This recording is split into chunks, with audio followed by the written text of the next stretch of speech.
You're listening to the Leonard Lopate Show on AM 820 and 93.9 WNYC. In The Hospital Always Wins, Issa Ibrahim writes about his development, the development of his paranoid schizophrenia and the 20 years he spent at Creedmoor Psychiatric Center following what he's called the accidental killing of his mother. His memoir reveals a broken mental health system, but also discusses the therapeutic nature of art. Mr. Ibrahim is a painter, writer, and musician, the creator of a musical documentary film called Patients' Rights. His artwork has been featured in an HBO documentary and in an award-winning NPR story also called The Hospital Always Wins. His memoir is published by Chicago Review Press, and I'm very pleased it has brought Issa Ibrahim to our show today. Hello. Thank you. Hello. Hello, Anna. Let's start talking about your parents. How would you describe your mother and father? Both very artistic. Very artistic. My mother was, I guess some would call her a libertine. Artist, model, bon vivant. And my father was a jazz musician who came from Tampa up to New York in the 50s and embraced Islam and fell in with a lot of Muslim jazz musicians back in the 50s. Yeah, a lot of people converted in those days. Yes, definitely. Weren't you much closer to your mother? Definitely. If only because my father was always gigging. You know, he was always playing. So there was like an absence, which hurt, you know. But I grew very close to my mother. She was an artist, and so she'd paint in the living room and put me at her feet, and I'd paint with her. You know. But your father never brought you or your siblings along when he was performing? Only as I got older, like when I was 8 or 9 or 10 years old, only to reclaim me from my mother, you know, because he kind of feared she was turning me into a bit of a wuss, you know, being a little too artsy maybe, even though he didn't mind that much, but still. So he just kind of wanted to take me along and see what it was really all about. And was everyone in the family artistically inclined? They all appreciated it. I guess I was the one who kind of soaked in the most of it, yeah. Well, you mentioned that your mother was a bit of a libertine. This is the kind of household that where kids had to kind of deny that their parents were doing certain things, like smoking a lot of marijuana. I did a lot of denying, yes. My parents were both marijuana smokers, and it was uncomfortable. I turned like into my teens and would invite friends over to swap comic books or whatever, and they'd smell the pot smoke wafting in, you know, and I'd have to say, oh, that's, I don't know what that is, you know. But you didn't smoke. No, I didn't. You just didn't want to be like the rest of them? Also, I mean, a large part of it has to do with the fact that I felt, I couldn't articulate it at the time, but I felt out of contact with my parents, especially my mother. And it was mainly because there was like a veil that came down whenever she smoked, that when she smoked a lot, the veil would kind of be down most of the time. And I felt like there was a definite lack of contact that I had with her. What did you think you'd be doing when you were a teenager and going to high school and then college? You know, I'm not sure what I thought I'd be doing. I assumed I'd be working in the arts in some capacity, but somewhere along the line I got derailed due to a molestation by a family member, which kind of blew my academics out of the frame. You know, I kind of shut down after that molestation, and my math scores just went downhill, and my interest in a lot of things just kind of dissipated. And then your father died when you were 22. Yes. And that really was a turning point. Yes, it was. Only because I didn't know the man. I really felt like I didn't know the man. And him gigging all the time, then all of a sudden he's gone. It's like, who was this guy? Who died of cancer? Died of cancer, yes. Is that when drugs entered the picture for you? Definitely.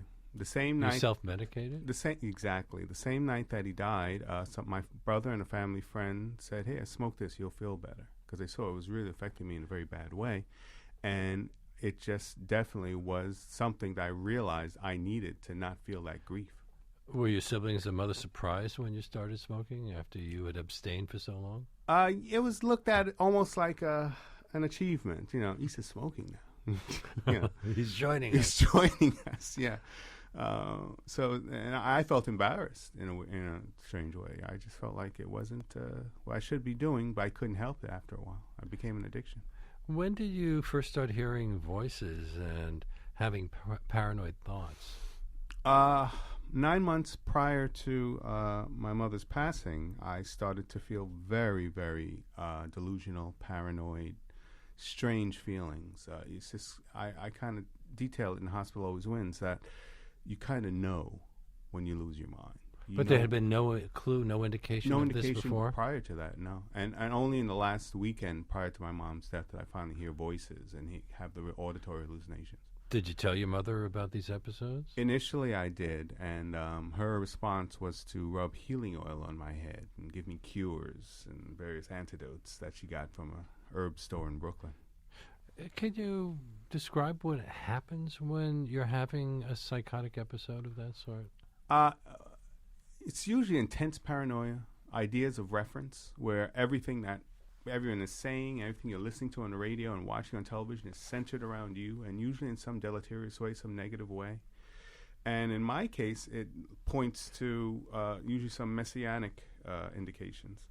So, messianic in what way? Because a lot of people who've smoked marijuana talk about getting a little paranoid when they smoke. Yeah.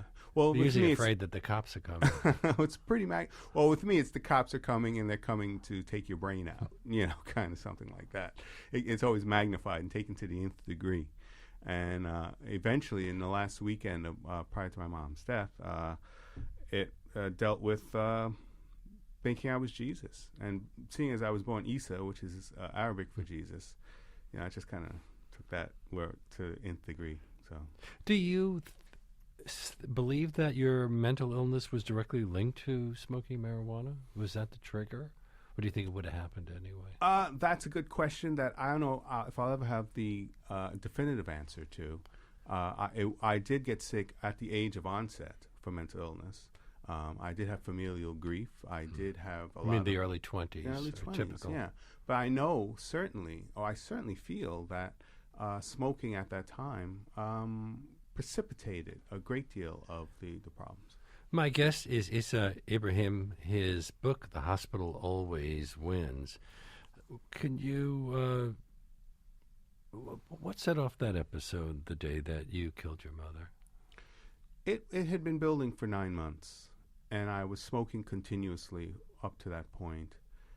And I started to believe that my mother, who with her healing oils and her ointments and her cures and her bookshelf of occult and witchcraft books and tarot and astrology, I started to believe in my deluded state that she was a witch or possessed by some evil force and was influencing in a negative way in my life. So I just really wanted not to hurt her or harm her, but to save her somehow from whatever was possessing her. When you were arrested and in court, were you aware of what you had done? To a degree. The significance of it all? There was that feeling for me of I did a terrible thing, coinciding with these mad, crazy thoughts and delusions and ideas. So it was a mix of, the devil's after me, but you killed your mother. But you're no longer smoking. No, I wasn't You're smoking. still having But I was still psychotic very episodes. delusional, very, very sick. And you did have an option. You could have given an insanity plea, or you could have just been tried for murder. Yeah, the district attorney, the Queens district attorney, offered me a plea of manslaughter. They brought it down to manslaughter, 5 to 15 years, because after being seen by 5 to 15 years. Yeah, after being seen by a host of doctors, they kind of agreed that I didn't mean to do it, and it was accidental in nature, but justice still needed to be served.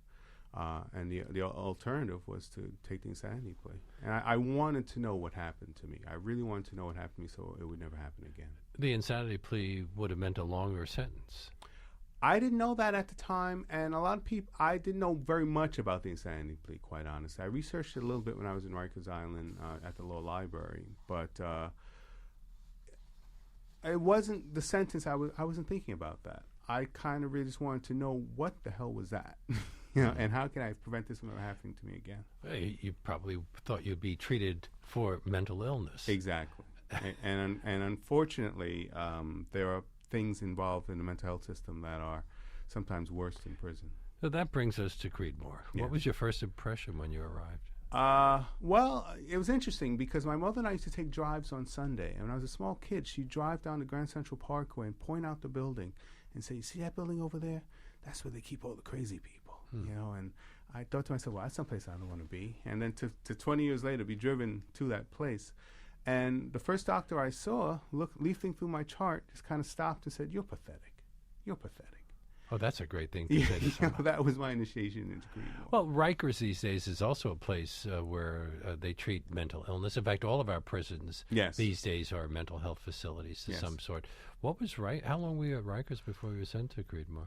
About 6 to 8 months, and then I was just was it as terrible as we now hear it is? I'll tell you something. I was on a mental observation unit at Rikers, and we were all fragile. We all committed a crime of some sort. Some as serious as mine, some as others, like jumping a turnstile. But we're all fragile, wounded people who were trying to get medicated, trying to get better, some trying to get the insanity plea. And so there was a camaraderie. And we were also shunned by the hardcore criminals of Rikers who looked at us like the nuts and the freaks. And so we kind of gathered around each other and comforted each other. It was a weird thing. And what kind of medications were they giving you? Typical antipsychotic medication, Stelazine, Thorazine, Haldol. Were they working? For me, they were. You, at Creedmoor, you write about the mental health treatment aids. You call them the Mahatas. Was that the name that they were given there? That's the name that I think they gave themselves, because Creedmoor at one time in the 40s and 50s was so large that the workforce was huge. And so they gave themselves their own name, an acronym for mental health treatment aids, What's their role at the hospital? Guide, back to health, And you've called the Mahatas, I'm quoting, mostly abusive dullards and virulent racists. Some of them were, as you'll find anywhere. Well, how would behavior of that sort go unnoticed by the administration? Because they are, much like the police, they are keeping peace in the neighborhood. On the wards. And so the administrators don't mind that they've got people there who may be a little rough with the patients, but keep the patients in line and keep them from attacking them when they come on the wards. Did anyone in the medical community notice that Creedmoor wasn't doing a particularly good job? Well, they get, the JCO Commission comes in like 2 or 3 times a year and does their inspections, and they always pass. So I guess that's enough for them to figure everything's going well. What about the patients? Did you experience a similar kind of camaraderie at Creedmoor that you'd had at Rikers? Yes, definitely. And was it kind of us against them? Well, you can't help it when that's built into the system. There is a definite. There's a nurse's desk where the Mahatas and the nurses all sit behind the nurse's desk, and we're on the other side of the desk. There's even a dividing line. So it's very real and very apparent, very palpable. We're going to take a little break. When we come back, we're going to talk about some of the things that made life a little more livable. Thank goodness. But also got you in trouble. Oh, wow. My guest is Issa Ibrahim. His book, The Hospital Always Wins, is published by Chicago Review Press, and we will continue after this.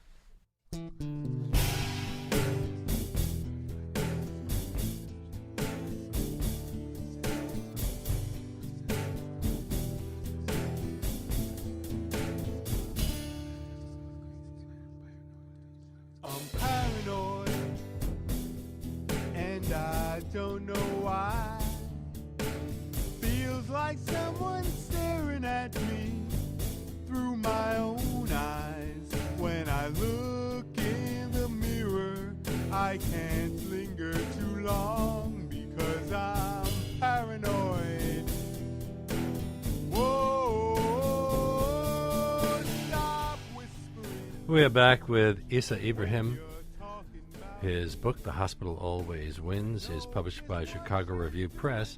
And this is a recording of a song you've composed. When did you start writing music? Wow. Sometime after they started confiscating my artwork for pathology, I realized I had to still keep creating. So I would start doing abstractions, change my style in painting, and then I started writing music. I got a hold of a guitar, and it just started pouring out of me.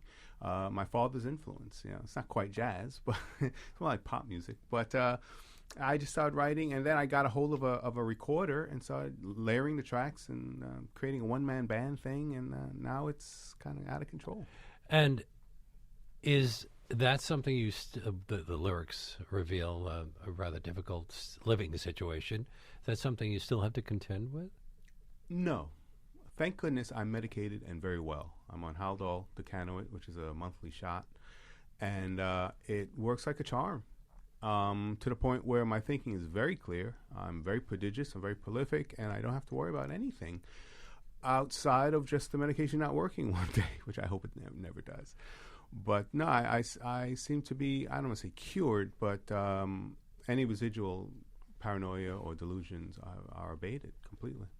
Were you allowed to paint from the start when you arrived at Creedmoor? It was no problem. I'd have a little setup in one of the day room corners and do watercolor paints, and then I would be seen by the Mahadas drawing, and they say, "Oh, you do great work. You know, do you do tattoos?" And so I'd draw little tattoo drawings for them, and in lieu of payment, sometimes they'd sneak in oil paints for me in canvas, and then I'd start doing oil paints in my room, and that just blossomed into that. But then you say that became a problem at some point. It became problematic only because I found myself doing portraits of the administration that were unflattering, or paintings that would detail sometimes the mistreatment that I either experienced or I saw other people experience, and the portraits would look very much like the administrators. How did you get involved in the Living Museum? That was just my program. It's just by dint of God, trust me. They saw me painting on the ward, and they said, you look like an artist, like you like this program we have.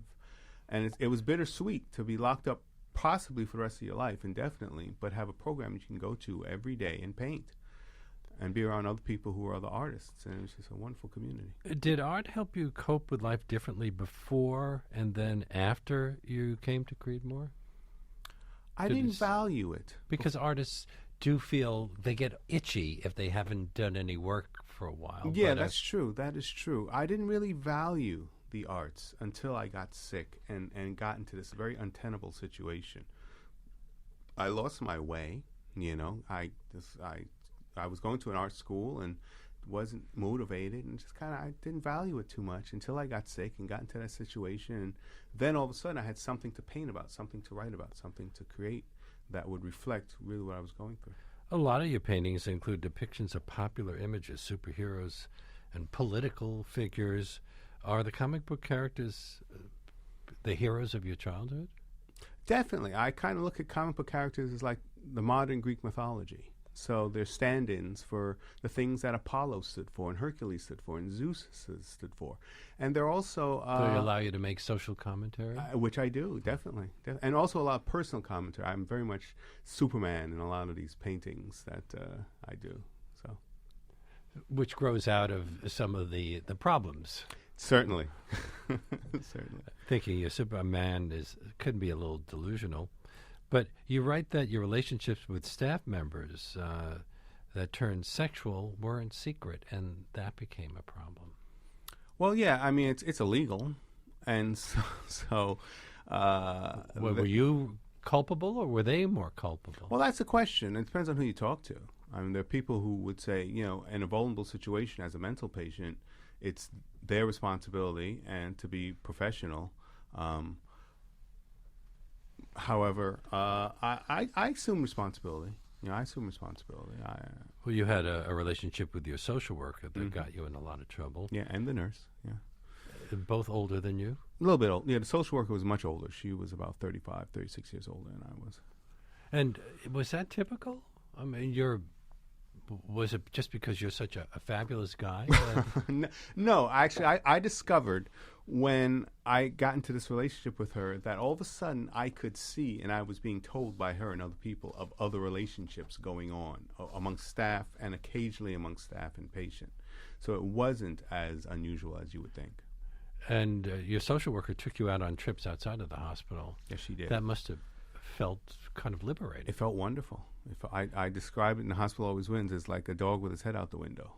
You know, it was just a beautiful thing. She also took me to my mother's gravesite, which I'll never forget. Do you feel like you received adequate treatment for your mental illness at Creedmoor? It's mainly about medication. It's mainly about just treating the monster. It's mainly about just giving them whatever pill that the doctors think will abate the symptoms. So you didn't do the talking cure. In a way, is it more of a prison than a mental health facility? It turned out to be that way, and it's that way for a lot of people there. The talking cure is very superficial. It's not. I guess they assume, I can't really say, but I guess they assume that the people there aren't really capable of experiencing the depth of the talking cure. It was only when I got out that I started to get into that. How much is race a factor in how Creedmoor operates? Well, I think it as much as it is everywhere. And also, I have to say, I detail as far as the Mahadas are concerned, there was reverse racism, where the black Mahada staff I saw abusing the white mental patients, who had no family and had no recourse. There was a building 6B. Were you ever sent there? 6B was the ward that I was on. Yes, mm-hmm. And that's the ward of no return. Yeah. You also write about a patient you call Lily. How was your relationship with her different from the one with Gaia or Bella, the social worker and the nurse? Well, Lily was a patient, and she's also my lifelong partner. I've known her for 21 years now, and she's long suffering, but suffering with me and my shenanigans. But she's the love of my life, really, truly, and she stayed. She supported me when no one else supported me. My family abandoned me, but she was the one who came every week to see me. And when you came out, was your family, were you able to reunite with your family? No. And they abandoned you because they blamed you for killing your mother. Yes, which I totally understand. And if I were in the same situation, I'd probably feel the same way. You don't think that they should understand that you were not the person you are right now? You'd hope. But that's just how they choose to process it. It's sad. I wish I had my family, but that's. Any hope for reconciliation? The more I reach out and the more negativity I receive, the more I realize that it may take a very long time if it ever happens at all. How is it for you to talk about all this stuff? Other people might be rather uncomfortable discussing it and might want to hide it. Well, that's the whole reason. I mean, there's so much stigmatization of mental illness in so many families, especially in the black community, but in all communities. And it's often not talked about. And it's often hidden away as a dark, dirty secret. So just to volunteer it and get it out so that you can open up a dialogue about mental illness, which I think needs to be talked about. So I'm just trying to do my bit in that regard. Do you hope that the various things you've done, the documentary, this book, will help other people who are in similar situations? I've already seen in a very small way that it's helped people, if only just kind of a momentary balm, So if I can provide just a little bit of comfort and a little bit of understanding, a little bit of warmth, and then I'm doing my job. Now, what led to your release from Creedmoor? Is this something... I'd probably still be there, Leonard, had I not sold my paintings and gotten enough money to acquire a legal a doctor and a couple of doctors to testify on my behalf saying that I was ready to go. We have heard about other people who were put into mental institutions, sometimes with much less reason than you, and then just wound up staying there for much of their lives. Sure. It happens. Is that because the system is broken? Terribly broken. And it's also a business. And also it's a place that needs patience. So they, I guess, want to keep some people there. There's some people who are just decided, okay, this one we're going to keep. This one we'll give them a break after a while. And this one we'll let go now. It's terribly broken. But the only people who go there are people who have been sentenced as being mentally ill. Yeah. Because we hear about all the people in prisons who have serious mental illness problems, but they just they don't wind up being sent to a place like Creedmoor? Usually not. unless although there was a phenomenon that happened in the 2000s when I was there, when we got a lot of people who had done their time in prison and then were evaluated by psychiatrists or team, and then decided they were mentally ill and then sent to Creedmoor. Now, you have described what happened when you killed your mother as an accident. Mm-hmm. Is that a way of dealing with the guilt? No, it was accidental in that there was no intent. It wasn't a willful act. And that's what kind of helps keep me going, keeps me moving on. It wasn't a way of dealing with guilt, but it was accidental in nature. I love my mother. I still love my mother, and it wasn't meant a willful act. So. What kinds of art projects are you working on now? I'm writing my second book. I'm doing a little bit of recording. I'm working on painting still. I've got a great show at the local project Art Space in Long Island City, localproject.org. You can find that there. Curated by Martha Henry, who's doing an amazing job, who sees things that I couldn't even see in my work, and I guess that's the job of a good curator. I'm just kind of still keeping creatively alive. Vibrant. We're going to go out with another one of your songs. Oh, great. The one you wrote about your mother, called Audrey. Oh. The book is The Hospital Always Wins. It's published by Chicago Review Press. And my great thanks to Issa Ibrahim for being on our show today. Thank you, Leonard. Audrey, your love and your passion and laughter and magic, you're simply fantastic. Audrey.